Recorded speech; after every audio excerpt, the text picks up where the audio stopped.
Hello, welcome to Surpac tutorials. My name is Kobe. In this tutorial, we are going to learn how to create a geological database in Surpac. One may ask what a database is. A database generally may be defined as an organized collection of data, and so therefore a geological database may also be defined as the systematic collection of drill hole data. Drill hole data is the starting point of all mining projects and constitute the basis on which feasibility studies and all reserve estimations are done. And the purpose of drill hole data is to determine where the ore body is located and to populate a block model with constraints, accurate grade and attributes. Surpac uses a relational database. When I say relational database, it's a database that has a collection of tables of data items, all of which is formally described and organized according to the relational model. And in creating a geological database in Surpac, the database can contain 50 tables, and each table can have a maximum of 60 fields, so we should take note. Now, there are two ways of creating a database in Surpac. One is creating it from raw drill hole data using the Surpac, and the other is connecting to an already existing database, maybe a Microsoft Access database, and it is also known as mapping the database. In this tutorial, we are going to create the database from raw drill hole data. Alright, as part of any mining project which usually commences with exploration, it becomes inevitable and very relevant to gather information about the drill hole program. So when a drill hole program is executed, the relevant information gathered include the color information, the survey, that's the downhole survey, the geology and the assay. In creating a geological database, one requires two major tables, the mandatory tables and the optional tables. The mandatory tables are information about the color of the drill holes and the downhole survey information about the drill holes. The optional tables include the assays and the geology. In the build-up process or creating a geological database in Surpac, a translational table will be added to the mandatory tables, making it 3. And as the build-up process continues, a styles table will also be added to the database, in addition to the optional tables, making it 3 tables. So in all, we are going to have 6 tables to create the geological database from. Alright. So I will create a rec directory and bring my CSV files, that's information about the drill hole data, into them.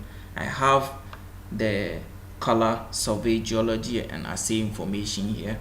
We go through them one after the other. I'll begin by explaining the color table.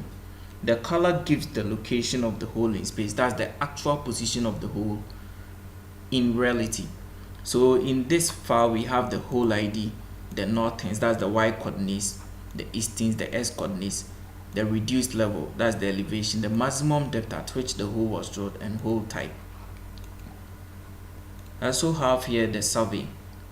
When a drill hole program is executed or holes are drilled, there is an activity called the downhole survey, and in this activity, a device called the reflex is descended into the hole to take readings of the dip and azimuth. And these readings are plotted in the reflex software to show how the actual hole in the field deviates from the plan. So when the device records the dip and the azimuth, it will be plotted in the software, and based on the dip and azimuth readings, it will plot it. The original hole or the planned hole will also be plotted, and the deviations will be revealed. Okay, so in this table we have the hole ID, the depth, that's the downhole survey depth, the dip and the azimuth. The dip is the horizontal inclination of the hole in space. That's the angle which the drill hole makes with the earth surface. Usually has value between 0 and 90. It is negative when it's below the earth surface and positive when drilling underground. The azimuth is the compass direction or bearing from the north and has values between 0 and 360. So looking at this file, the hole ID 1, we have at downhole survey depth 0. The dip that the reflex device recorded was negative 45, and at the end of the hole 82.5. The dip that the reflex recorded was negative 43.5. So this will be plotted in the reflex software to show how the original hole That's the actual hole in the field deviates from the planned. Okay, so we go to the assay table. When samples are retrieved from a drill hole, they are taken to the laboratory for metallurgical tests or assays to be run on them so that the average gold values will be reported. The metallurgical assay or test may be the fire assay or the black, that's the bulk leach extractable gold method. So in this file we have the hole ID, sample ID, meter from meter to the average gold values and the sample type. Then we go to the geology. When samples are obtained from a drill hole, it is the honors of the geologist to record the information about the samples, and the relevant information that may be gathered include the minerals in the samples, the lithology, the redox or weathering state, the moisture content, the sample recovery, and so on and so forth. So here we have the hole ID, meter from meter to the redox and the lithology, simple table. Alright, so all that we have to do is to create a rec directory and bring these CSV files into them. So I will create a new folder and give it a name, database. I will set as my rec directory. Then I'll copy the files, the CSV files, and bring them into the rec directory. Okay, so here they are. So we'll begin by creating the geological database from the information gathered from the drill holes. This is Surpac's default profile. We will set our profile to geology database so that the menus and the tool icons for geology database will be displayed. I will right click here, go to profiles and select geology database. And the menus and tool icons are displayed for geology database. Perfect. So we begin quickly. Go to database, open new. If you already had a database in the rec directory, we'll just click the drop down to select that, but we do not have any, so I will just give it a name, say new database.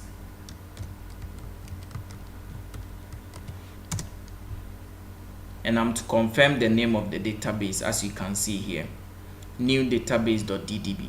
The .ddb is the file extension for geological database in Surpac. So it's either I press apply to continue or I cancel to re-enter the name. I would want to maintain the name new database, so I'll click apply to continue. So this is the name of the database and the database type. As initially discussed, Surpac connects to so many types of database, such as Access, Paradox, Acquire, Infusion, and so on and so forth.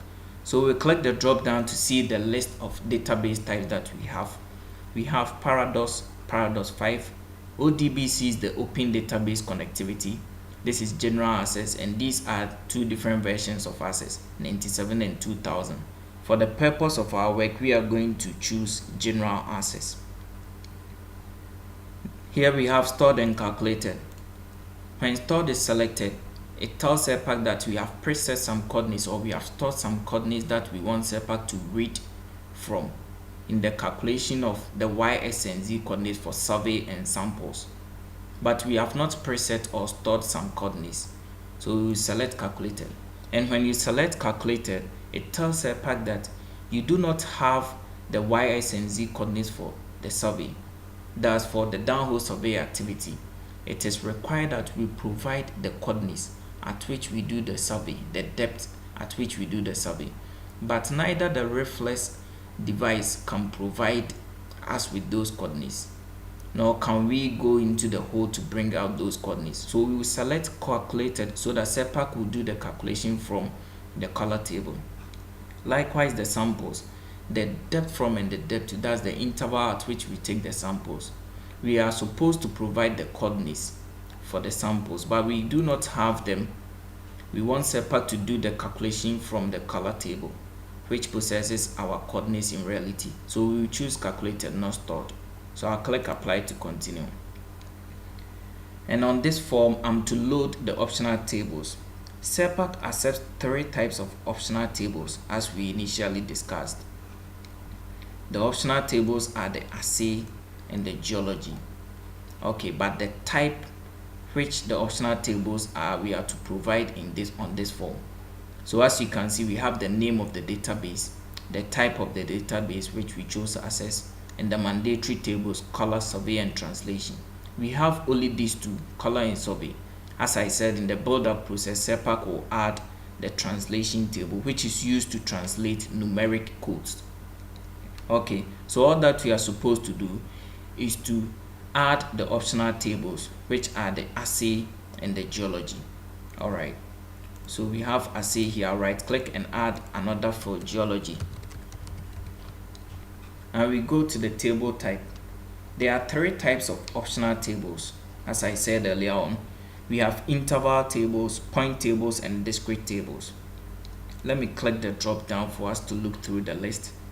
Interval table requires data at an interval. That's the depth from and the depth to, usually associated with downhole samples. The point table also requires the point to, that's the depth to at which you take a value or you record a reading, and is usually associated with piezometric readings. For instance, if you are taking the level at which the meniscus of water has dropped down to in a measuring cylinder, you take the depth to value. So that's a point table. Now we go to the discrete table. The discrete table requires data or the coordinates of a point in space, usually associated with geochemical sampling. That's for a stage like soil sampling, the preliminary stage, where you take samples at designated points. It is required that you provide the y, s, and z coordinates and maybe append a sample ID which may be unique. But looking at our assay and geology table, which we gathered from the drill holes, we have meter from and meter to, indicating that it's an interval table. Likewise, the geology table, we have meter from and meter to, so they are all interval tables. So we have to select intervals for the table type. Now I go to the time dependent section. When you check a time dependent box, it means that with time that value will change. For instance, if I check the box for the assays, I want to tell Surpac that when samples are retrieved from a drill and taken to the lab, the average gold values that are reported will differ from when taken to a different lab. But when you take a samples to a different lab, the gold values that will be reported will not vary much. Even if there will be a difference, it will be some decimal values, and that difference may represent a nugget effect. Likewise, the geology.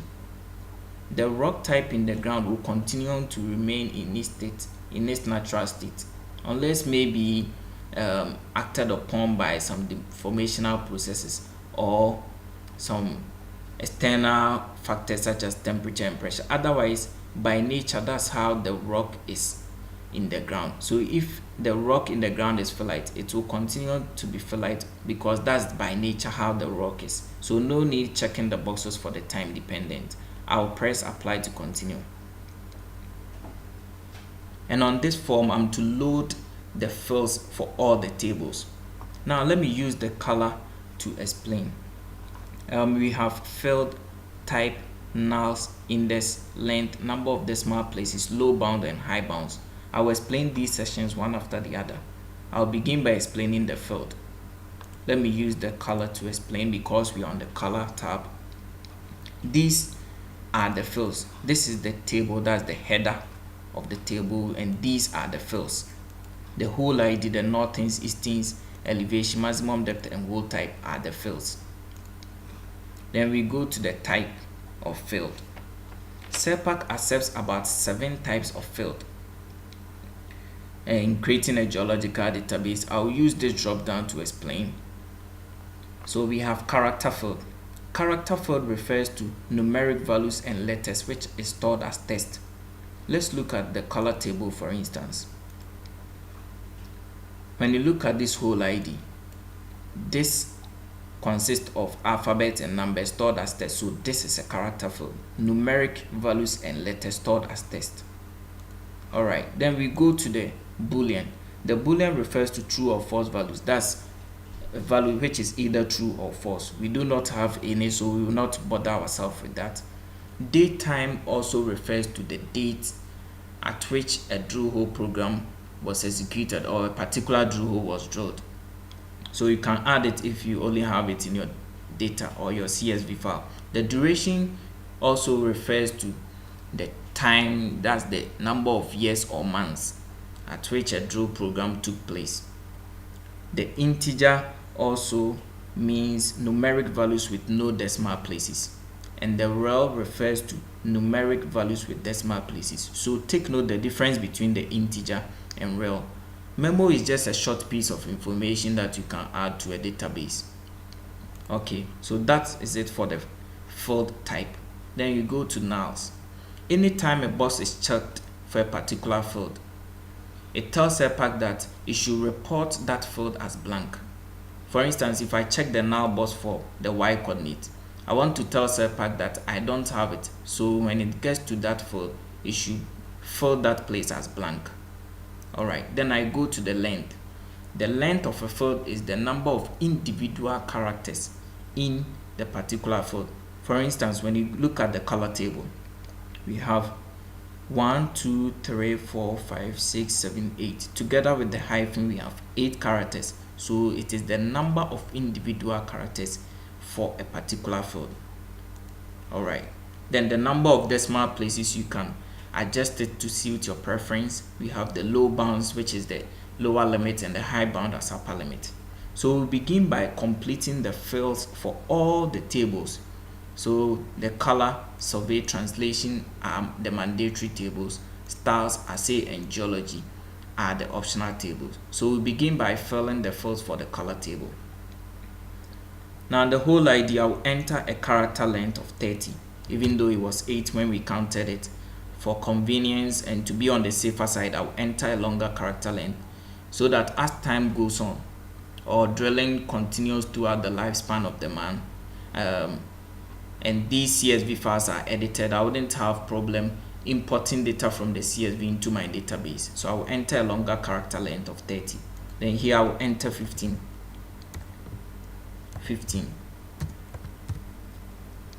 Maximum depth 15. Then we get to the whole path. As you can see, the box for the null section has been checked for the whole path, indicating that if you do not have it, Surpac should provide that field as blank because we do not have it. That's why Surpac has already checked the null box. And even looking at our color table, we do not have any field called the whole path. It's rather whole type. Okay, so we'll not worry ourselves with the character length. You can adjust the number of decimal places to suit what you want. So aside these mandatory fields, if there are other fields in our color table, we just bring them to the optional fields. So let's have a look at the color table. We have the whole type, and it's a character field. That's alphabet and numbers stored as text. Okay, so I will enter that one, the optional field, whole type, and it's a character field. I will enter a longer character length to be on the safer side, and I will choose the mixed case.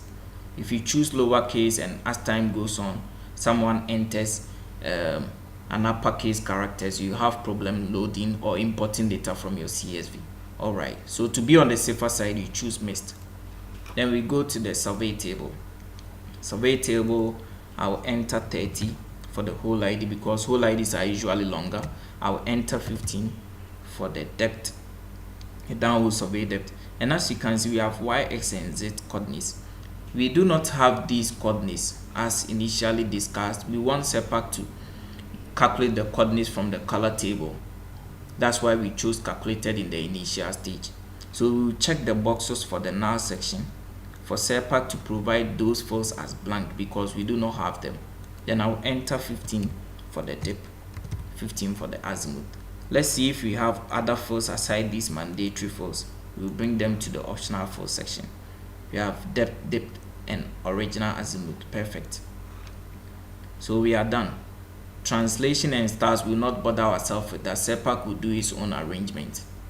The styles is required to display the colors of the drill holes in graphics, and the translation is used to translate numeric codes. Okay, so I'll go straight to the assay. Then I'll enter a character length of 30, a sample ID of 30. As you can see, the box has been checked. The null section has been checked for sample ID. So that means if there is no sample ID in our assay table, Surpac will report that field as blank. That's why the box has already been checked. And looking at our assay table, we do not have some areas we may not have a sample ID due to errors that some technicians are bound to. So you have to check the box to tell Surpac that if by mistake you do not append a sample ID, you should report that field for the sample ID as blank. That's why the box has been checked. Okay, then the depth from our enter 15. We do not have the y, x, and z coordinates, so we want Surpac to do the calculation from the color table. So we will check the null boxes for Surpac to provide those fields as blank. Then I'll enter 15 for this. We do not have the coordinates for the two values. Then we will bring the optional fields aside these mandatory fields into this section. Let's look at the assay table. We have the average gold values and the sample type. The average gold values is numeric values with decimal places, so it's a real field, and the sample type is a character field. That's alphabets and numbers stored as text, but here we have only alphabets. Beautiful. So I will enter AU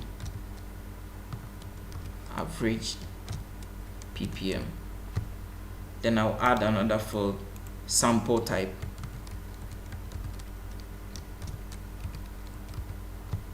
Okay, then I'll change the type of field to suit what I have in the CSV.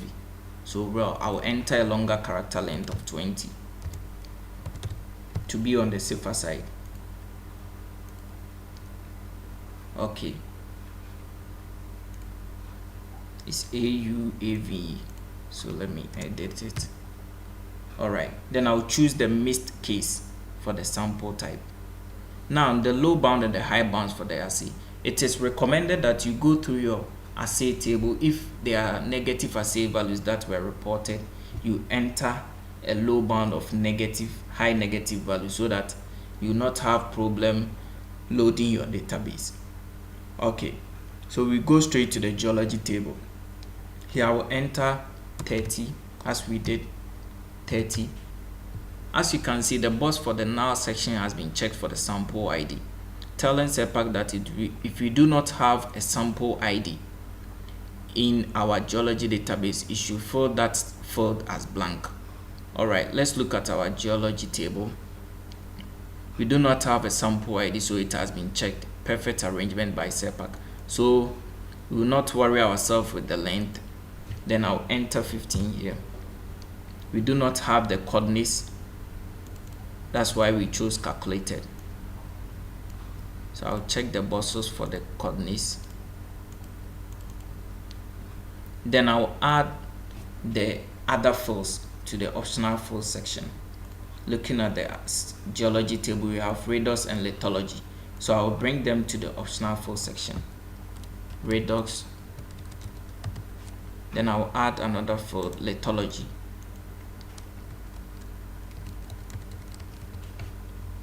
Let's look at what type of fields that they are. Redox is a character field, lithology is also a character field. So we will maintain the character. Then I'll enter a longer character length to be on the safer side. Then I'll maintain the case type as missed. Alright, so we are done with defining all the fields for the tables.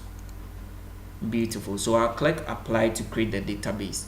And when this is done, the name that we gave it was database.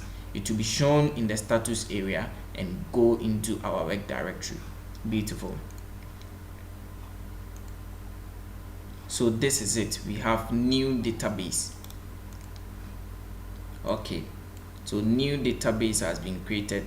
The .ddb is the file extension for the geological database, and the .mdb is the file extension for Microsoft Access database, and that is what is going to contain our actual drill hole data. The .ddb is the file that Surpac requires only to connect to the database. So we should take note the difference. So I will drag the Microsoft Access database into graphics for us to view the content. So as you can see, when I open the tables, we do not have any data in them. All right, we have just created it, we've not imported the data. Okay, so to view the content of the geological database file, you right click on it and select edit. And in this file, the first line gives the name of the database, and we gave it new database. And the type of database is also shown here. We chose general access, even though we had several options to choose the type of database that we want. The third line refers to the file path or directory of our work folder, and these are the tables that we loaded our database from. The color table, these are the characters, the length of the characters 30, 15, decimal places of 3. Our rate is Erwin version 8, a relational database model that Surpac also uses.